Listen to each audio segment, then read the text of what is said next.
Oi pessoal, vamos aqui conversar um pouco mais com vocês, ainda a respeito de O Livro dos Espíritos, a partir da pergunta número 29, e vamos nos entender aqui a respeito desta pergunta e convidar vocês aí para estudar O Livro dos Espíritos, que é este livro que nós temos aqui, que é da obra de Kardec, o primeiro livro que Kardec escreveu, é claro, na codificação, que ele colheu as informações vindas de todas as partes do mundo para formar então a literatura espírita no seu início. Agora, a pergunta número 29, ainda sobre a questão da vida, do surgimento de tudo, capítulo que fala sobre as propriedades da matéria, a pergunta diz o seguinte: a ponderabilidade é um atributo essencial da matéria? Então, o que é a matéria, Tudo aquilo que a gente pode pegar, que a gente pode pesar, que a gente pode medir, Mas a matéria, segundo os espíritos, não é só tudo aquilo que a gente pega, que pode medir, ou que a gente vê. Eles dizem da matéria como a entendeis, sim, mas não da matéria considerada como fluido universal. A matéria etérea e sutil que forma esse mundo é imponderável para vós, e nem por isso é menos o princípio da vossa matéria pesada. Então tudo o que existe do universo é matéria, só que a matéria ela não existe somente na forma que nós vemos, que nós pegamos, que nós medimos. A própria ciência já fala de que nós teríamos como matéria ponderável no universo apenas 4% dessa matéria, e que existiria uma porcentagem de matéria escura, e também a grande parte, a maioria daquilo que existe seria energia escura. Como não é da minha especialidade, o estudo mais aprofundado, eu deixo a vocês aí a liberdade para procurar aprender mais noutros trabalhadores espíritas, noutros lugares, noutros sites que falam da questão do universo, da forma,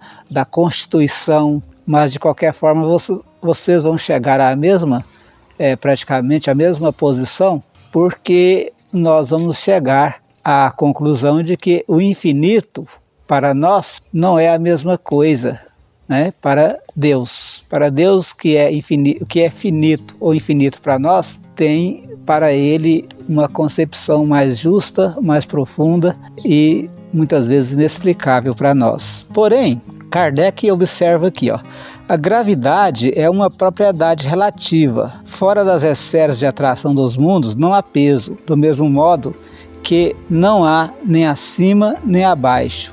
Bom, por que Kardec diz isso aqui? Porque no final aqui da resposta dos espíritos, ele diz que o fluido imponderável para nós, ele não deixaria de ser por isso menos o princípio da vossa matéria, que seria a matéria pesada.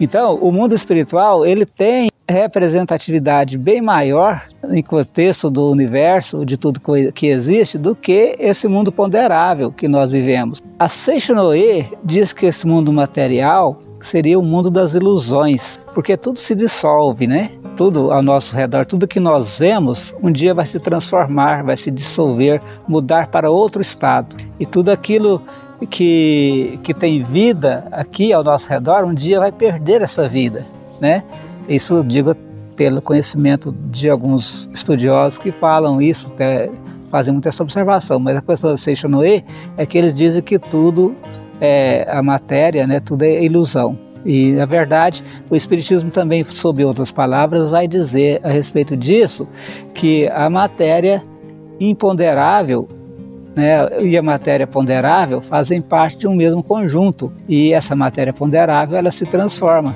Como dizia Lavoisier, o cientista, que na natureza nada se perde, tudo se transforma. A pergunta número 30, agora já passando para a pergunta seguinte, diz: a matéria é formada de um só ou de vários elementos? Desde o princípio se desconfiava que a matéria era formada de um só elemento que variava de acordo com a sua forma, a quantidade de átomos, mas seria a mesma coisa. Os espíritos dizem que a matéria ela é formada de um só elemento primitivo.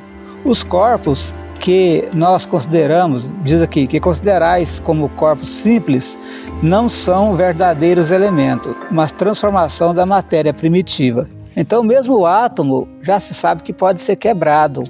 Já se sabe que dessa quebra, as partículas que restam também podem ser divididas. E a partir daí, vamos sair do ponderável ao imponderável, daquilo que a gente pode pegar, segurar, para aquilo que nós não podemos ver nem segurar.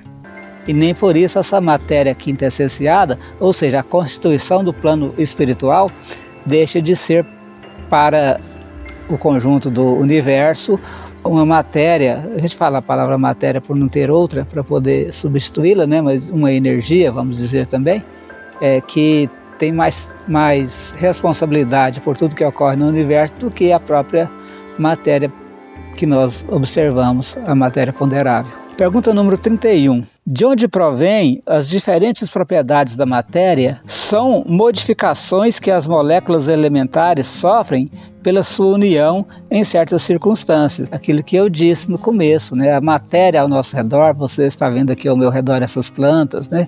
A parede lá ao fundo, tudo é feito de modificação, né? Efeito de modificação do elemento primitivo que forma a matéria. E continua aqui na pergunta número 32. Diante disso, os sabores, os odores, as cores, o som, as qualidades venenosas ou salutares dos corpos não seriam mais que modificações de uma só e da mesma substância primitiva? Sim, sem dúvida. E não existem senão pela disposição dos órgãos destinados a percebê-los. Então existe aí uma linha de ida e uma linha de volta, né? Primeiro, os elementos precisam estar dispostos, organizados da forma em que estão. E depois eu tenho que ter a condição de percebê-los da forma em que eles estão, para que a gente possa formar uma ideia do conjunto. Mesmo assim, a gente fica em dúvida em relação ao que está ocorrendo ao nosso redor, porque nós não ouvimos 100% e não vemos 100%, não percebemos 100% de nada do que nos rodeiam. A gente fica em um certo limite. E só para se ter uma ideia, o cachorro ouve o som com muito mais perfeição do que nós, seres humanos. Esse princípio é demonstrado pelo fato de que nem todos percebem as qualidades dos corpos do mesmo modo. Um acha uma coisa agradável ao gosto, enquanto que outro a acha ruim. Alguns veem o azul o que outros veem vermelho. O que é um veneno para uns é inofensível para outros. Pra você ter uma ideia, que está aí vendo a gente assistir, só comentário aqui, por exemplo, uma cobra que te pica, ela pode te matar. Mas o remédio para curar essa picada, para combater o veneno, é feito do próprio veneno da cobra. Então tudo sobre uma perspectiva pode ser bom ou pode ser ruim. Por isso, esse mundo ao nosso redor, ele se transforma, ele é um mundo de ilusão. Levando mais para a questão da nossa vida, por isso que os bens materiais só servem ao conforto do corpo, mas não servem ao conforto da alma. Por isso as pessoas sofrem em uma mansão, enquanto outros são felizes em um casebre. Tudo devido à perspectiva com a qual eu observo o mundo ao meu redor e com a qual eu invisto em mim em relação ao mundo em que eu vivo. Quando eu digo eu, vamos dizer nós, né, para que fique compreendido que todos nós temos a mesma possibilidade e capacidade de pensar de forma a aprender e compreender a vida. Bom, gente, vamos então à pergunta de número 33. A mesma matéria elementar é suscetível de receber todas as modificações e de adquirir todas as propriedades? Sempre se disse então que esse elemento primordial, ele se modifica e transforma naquilo que, dá todas as variedades que existem. Quando se fala na teoria do Big Bang, né, que houve uma explosão e o universo começou a se formar, era um ponto onde estava ali reunida toda a possibilidade desse universo e ele de repente começa a se expandir, como se ele fosse antes um pensamento, né, na mente divina, e de repente esse pensamento se transformou em realidade. Então a matéria pode sim, né, ela transformar-se, né, Então sim, e isso é que se deve entender quando dizemos que tudo está em tudo. Quer dizer, o universo, tudo que existe, saiu de um só ponto. Então, os átomos primordiais deste corpo físico são os mesmos átomos, a palavra átomo aí ela não está com a conotação científica, ou disse átomo, mas eu estou falando do princípio elementar, né?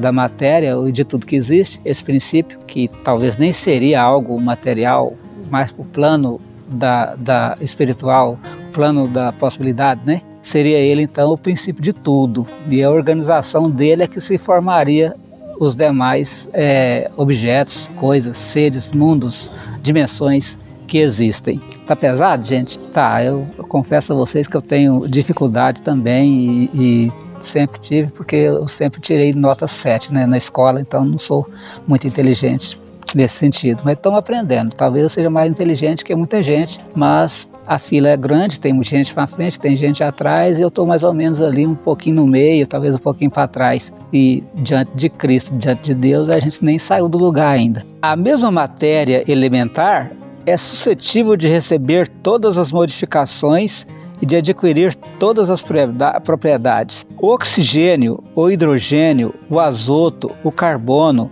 e todos os corpos que catalogamos como simples não são mais que modificações de uma substância primitiva, dada a impossibilidade até o presente de que estamos submetidos de remontarmos, a não ser pelo pensamento, a essa matéria primitiva. Esses corpos são para nós verdadeiros elementos e podemos, sem maiores consequências, considerá-las como tais até nova ordem.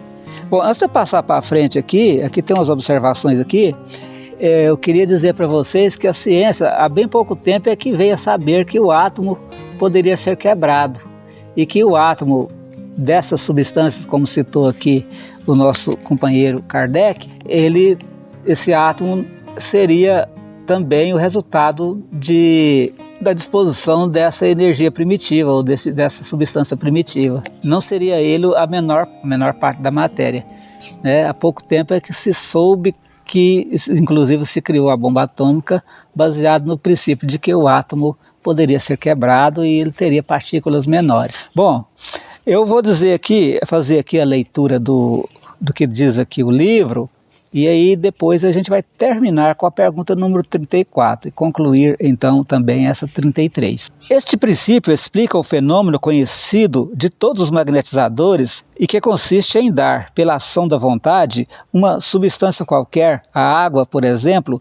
propriedades diversas, um gosto determinado e mesmo as qualidades ativas de outras substâncias, visto que não há senão um elemento primitivo e que as propriedades dos diferentes corpos que não são senão modificações desse elemento. Resulta que a substância mais inofensiva tem o mesmo princípio que a mais deletéria. Assim, a água, que é formada de uma parte de oxigênio e duas de hidrogênio, corrosiva se duplica a proporção do oxigênio. Uma transformação análoga pode se produzir pela ação magnética dirigida pela vontade. Bom, vamos aqui fazer a leitura da conclusão da pergunta 33 e aí a gente vai partir para 34 para terminarmos este capítulo, nessa parte aqui, Propriedades da Matéria, de O Livro dos Espíritos. Essa teoria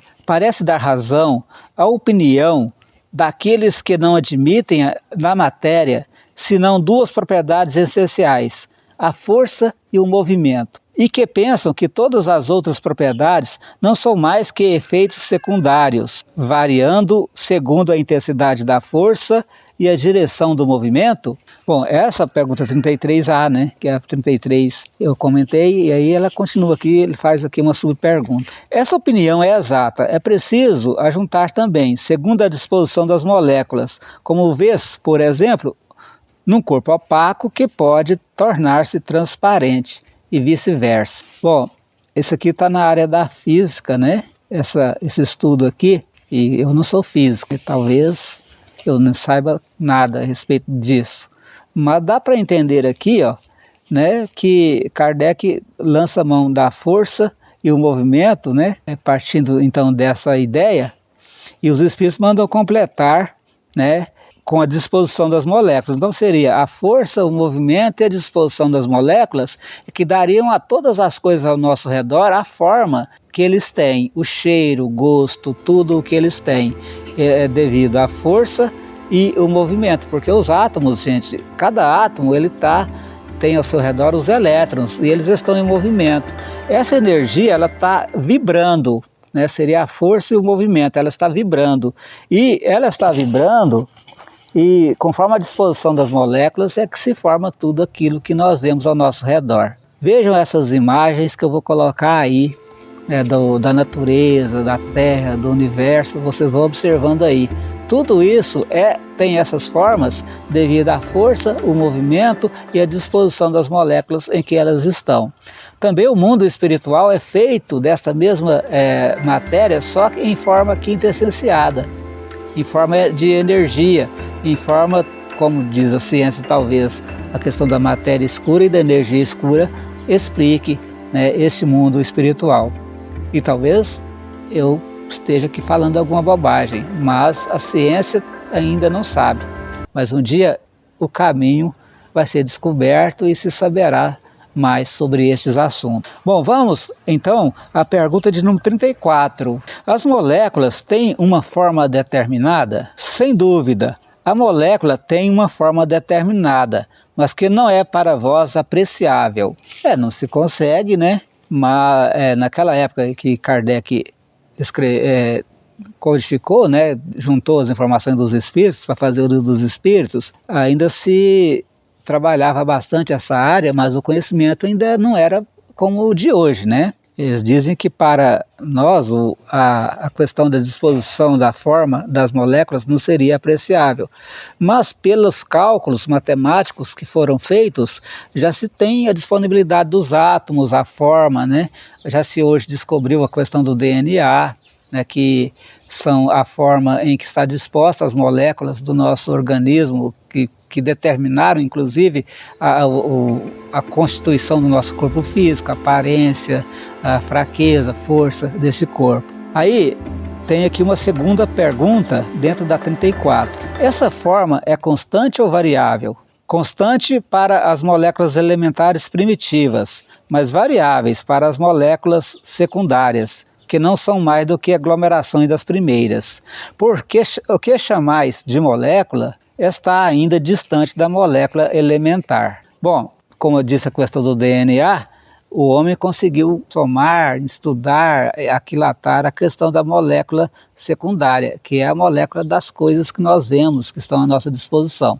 Mas essa molécula que os espíritos, pelo que eu percebi aqui, nos falam, é algo ainda mais imponderável, que não se conseguiria, talvez daqui a algum tempo, agora hoje talvez não se consegue estudar, né? Ela é fugídia, né? Não se consegue pegar essa molécula elementar primária para estudá-la. E lembrar que quando se fala em molécula, estamos falando em partículas que se formam uma outra partícula maior. Então, além dessa molécula elementar, há o átomo elementar, primordial, né? Aquele que deu origem à vida e que forma essa matéria inteligente que permeia tudo aquilo que existe no universo. Deus é espírito e pensamento que se movimenta, né? E a energia pensante de Deus, ela mergulha, ela permeia tudo aquilo que existe. Gente, no próximo vídeo eu vou falar sobre o espaço universal, que é um pedacinho, a pergunta número 35 e 36. Eu fico por aqui, que Deus nos abençoe, que Deus nos ilumine. Muito obrigado, fique com Deus.